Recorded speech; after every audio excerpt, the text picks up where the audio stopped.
What's up, y'all? Candy Girl here with my 2 cents on Omorosa and the Confederate statues that just came down in Memphis. Y'all, before I get started, get carried away, I first want to welcome all of my first-time viewers, all of my new subscribers. Thank you so much for stopping by, and thank you for clicking on the video. Please make sure that you subscribe and leave me a thumbs up. Also, for all of my existing subscribers, thank you for your continued support. Your comments, your new subscriptions, your thumbs up, that all keeps me very motivated and inspired, even though you probably can't tell right now because it's been like 5 weeks since I've uploaded anything. But it's been a lot of things going on that I will be, discussing at some point in the future. And because of that, it's just been keeping me really busy. But anyways, I will get into that some other time. Let's get into the meat and potatoes, shall we? So first, I'm going to talk about Omorosa. Now, Omorosa is the classic example of what we like to call a coon. A coon is someone who does things that kind of play into white supremacist agenda at the expense of their own people. Okay, usually coons are people like Steve Harvey or Stacey Dash. Those types of people that they do things for probably their own selfish gain, just to entertain or edify whites at blacks' expense. Okay, so with Omorosa, she came on the scene on The Apprentice, Donald Trump's show, and she went over there and cooned for the coin, honey. She went out there and she acted like the biggest bad black woman I had ever seen in my life. Oh, I think that's my boo. Come in. Come in.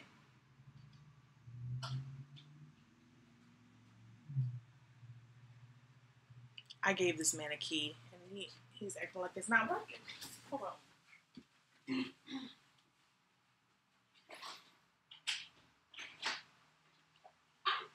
I gave you the key. I'm recording a video. Okay, so just hold on for a second, okay? Hey.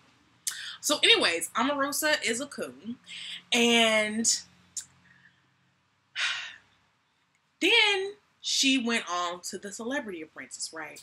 Celebrity Apprentice, she even was a bigger coon. And, she kind of just like came up on the scene like that. So she makes it to the White House, right? Now, truth be told, I kind of think that Omorosa is probably like, you know what I'm saying? Something ain't right in the whole situation. First of all, how does one of the many very underqualified individuals get selected for a job that he obviously made up? And basically the job is how to make black people like me. That's the job. She is the manager of black people relations for the White House. That did not work out for her, however, because black people let her ass have it. What we did is we wrote her letters and called her out in the media. As a matter of fact, I think it was the Congressional Black Caucus that wrote her a very long, passionate, and detailed letter about how she has enabled Donald Trump to do some of the most detrimental things for the black community ever since, like, Bush, Nixon, Reagan, shit like that. She has been getting her butt handed to her in so many words for the last year. So I think she had enough. I think that Donald Trump was over here doing stuff that was obviously racist, that was obviously, detrimental to the entire country.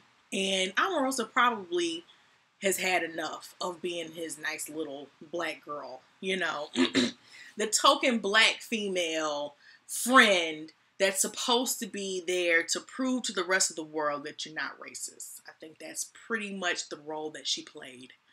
And it caught up to her. I also think that just the nature of like their relationship is kind of questionable. First of all, Omorosa, I would not put it past her to, let her titties out a little bit, and flirt with him and kind of stroke his ego and maybe some other itty bitty things that, kind of stroked his ego and other things like I may have alluded to earlier. So, first of all, rumor has it that she walks around like she owns the White House. When she got married, she had a 40-person wedding party, walked up in there like in the White House, with her wedding party and her photographers, and had a photo shoot in the Rose Garden without clearing it with security. Like, last time I went to D.C., I couldn't even get on the grass, let alone in the Rose Garden, okay? So, she acted like she owned the place. Then, I guess that she's been having some issues with other staff. And then when she was resigning, she went over to the president's residential quarters. Who got access like that? You know what I'm saying? Especially a female for a married man. Like, I don't have access to where you stay. She walked up in there trying to talk to Trump because obviously she was getting into it in the situation room. She was having a situation in the situation room with a situation. And now she want to go over to Trump, start complaining to him. Well, he wasn't having it, and so was, and neither was Melania. And I don't blame her. Like, who are you? Why are you walking up in my man's home? And is there something I can get for you? You can stand right here. Anyways, so she got kicked out of the White House. Now she's trying to walk around having these interviews talking about once I tell my story of, being the only black person in the White House. Like, really, girl? Now that's some alternative facts for that ass. They ain't not one other black person in the White House. But anyway, being the only black female in the White House and my experience, and once that story is told, which it is a good story, then you will understand just how much I am a pioneer of my community. Bitch, just come on out with the tell-all books and we can read the shit and kiki about it and be done with it, okay? But I think that some ain't right in the situation and that she's probably got a little bit more on him than she would like to say right now because it's good leverage and she is leveraging the shit out of that, okay? So, next topic at hand would be the Confederate flag, the Confederate statues that are in Memphis. I live in Memphis and I ride by the statues all the time. And a part of me, the only thing that really made it stand out for me, because I'm not from here, is that there was always a cop sitting next to the statue, like guarding the statue. Like, what makes this person on the horse so important? Well, come to find out, it's a Confederate statue and people want it taken down. And people have gone so far as to deface the statues, go up there, throw stuff at it, wrap stuff around it, whatever. They were doing a lot of stupid stuff to the statue. And so now somebody had to stand there and be the statue's bodyguard, okay? But they're Confederate statues. One of them was erected in 1904, right as Jim Crow laws were being enacted. So a Confederate statue around the time that the Confederates Jim Crow laws were being enacted. That's pretty significant. That's a pretty significant illustration of what the city of Memphis represented and stood for at the time. And then, and this is in a public park, mind you. So yeah, this was a city of Memphis decision to put this statue up there. And then another statue was in 1964. And ironically, that's when the Civil Rights Act was passed, that Martin Luther King passed with Lyndon Johnson. And, same year as the Civil Rights Act, another Confederate statue is erected in the city of Memphis in a public area. One of those statues is actually someone's tombstone. So I think that it gets a little complicated when that's where a dead person is resting. You just don't exhume bodies because you don't want it there anymore. I don't know if that, I don't think that, I don't know if I would want that happening to me. That's all I had to say. But anyway, so what ended up happening is that, you know, this has been years that people have been wanting to get this Confederate statue taken down. And it's been fought tooth and nail by Confederate organizations and things like that. Well, Mayor Strickland vowed to have the statues removed. It was something that, you know, citizens had been bringing as a concern for years. And so when he came into office, he said that that was something he was going to do. And sure enough, he found whatever loophole he needed to find in order to help that happen. So what they ended up doing was creating a not-for-profit organization called Green Space. And that organization bought both of the plots of land that the statues were on. So now it went from public property to private property. And ironically enough, the organization was developed or established in October of this year. And here it is, December the 20th is when it happened, where they had bought the land and gotten the statues removed within a matter of 2 months. Like, it's pretty phenomenal. So they bought the land for $1,000 a piece. So that's almost like selling a piece of land for $1. And they got the things taken down. And people, you know, naturally what we saw on the news was a lot of support, but then also some quotes about pushback, that there will be some legal action coming forth about the whole thing. Okay, let me give you my 2 cents on the whole Confederate statue thing. I'm from the Detroit area, okay? I'm from the Midwest. When I came out to Memphis, I was like, what the entire fuck is going on over here? I am not used to seeing no Confederate flags hanging up on people's walls, in front of people's houses, on their cars. You know, I might have seen that once in my life before this, and I'm 31. And when I came here, I was like, the fuck? I remember I went to Jackson, Mississippi, and we were in this gift shop, and it was like a whole shelf of Confederate shit. I was like, what is going on up in here? Get me up out of here. I refuse to buy anything out of this store. We ended up buying some, but still, I was like, this is really messed up. So for me, I'm like, what's going on with this city? This is where Martin Luther King was assassinated, y'all. If you don't realize, Memphis is a big place, and it is a huge landmark for the civil rights movement. Also, just 2 hours away from Memphis was where Emmett Till was brutally murdered. Okay? So, and I'm going to get to Emmett Till in a second. I hope I remember that. So, my whole thing is, there's a lot of Confederate pride here. And for me, it's offensive because I'm just not used to that. For a lot of Southern people, they're like, this is just the way it is.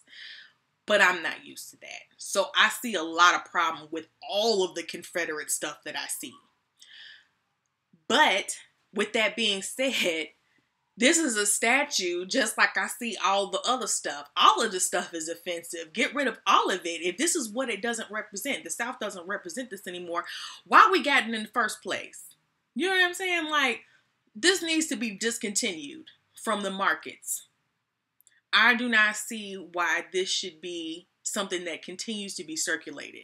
So the statue is just one of the very many things in Memphis that I see representing the Confederacy and the city's support of it, and I'm not for that. So when it comes to the statue, I'm like, okay, you know, it's a huge milestone in the civil rights movement, and just for, you know, moving our culture into a different space, you know, mentally, about racial equality. I love that. But in my opinion, it's just a statue. Just like for everybody else, that's just a flag hanging up over there. That's just somebody's license plate. That's just somebody's shirt. That's just somebody's hat. They don't really see a problem with it. Well, if you don't see a problem with it, then why are you seeing a big deal with the statue? Tell everybody to take that shit down. Then. And the statue only give that statue so much value. The value of that statue is what you assign to it, in other words. So if it was up to me, I'd have every Black Lives Matter event right around that Confederate statue. I'd be black powering it up all around that Confederate shit because I can. How about that? You want to have that statue there? Okay, I'll show you a way to celebrate equality up in this bitch. We'll be over there, all kinds of black power around that statue, having rallies around that thing. So I really don't care, Our love is offensive to me. So that's just my 2 cents, though. Now let me get back to Emmett Till. Now, one of the statues is somebody's tombstone, okay? Because they're actually buried underneath that plot of land. So people are like, well, that's somebody's gravesite. You can't just, what you gonna do? Exhume their body and take their tombstone? That's kind of disrespectful. Well, Emmett Till, who was murdered just, 2 hours down the street, for real, his body was exhumed illegally from the cemetery. The cemetery was engaged in some kind of fraud where they were digging people's graves up and then selling that plot of land. So Emmett Till's grave was actually dug up. His body was dug up. I don't know what they did to the body, but the casket was just chucked somewhere in a storage, and it was broken and dilapidated and everything. It was ridiculous, and it was amongst a whole bunch of other caskets from people who had been exhumed and then just chucked somewhere so they could just perpetrate this fraud. So my point is this. I don't see anybody taking a whole lot of action against this whole cemetery. Now, of course, now it's common knowledge. So something must have happened to the, grave site people. What you call that? The cemetery company. Something must have happened to them. But my whole point is, if it's easy enough for them to do it and for it to be kind of like old news in due time, well, then we can dig up this Confederate motherfucker without hesitation. Okay? Because you can do a black person that way when we go ahead and do it to him. What's the difference? All I got to ask. Anyway, just my 2 cents. Alright, this little video is long enough, and I got things to do. So, y'all tell me what you think about whatever I said. If you don't like it, go ahead and say that. All of it's welcome. Just don't call me a Negro or, the curse word for it, okay? That's all I ask. Anyways, until next time, you all love and blessings.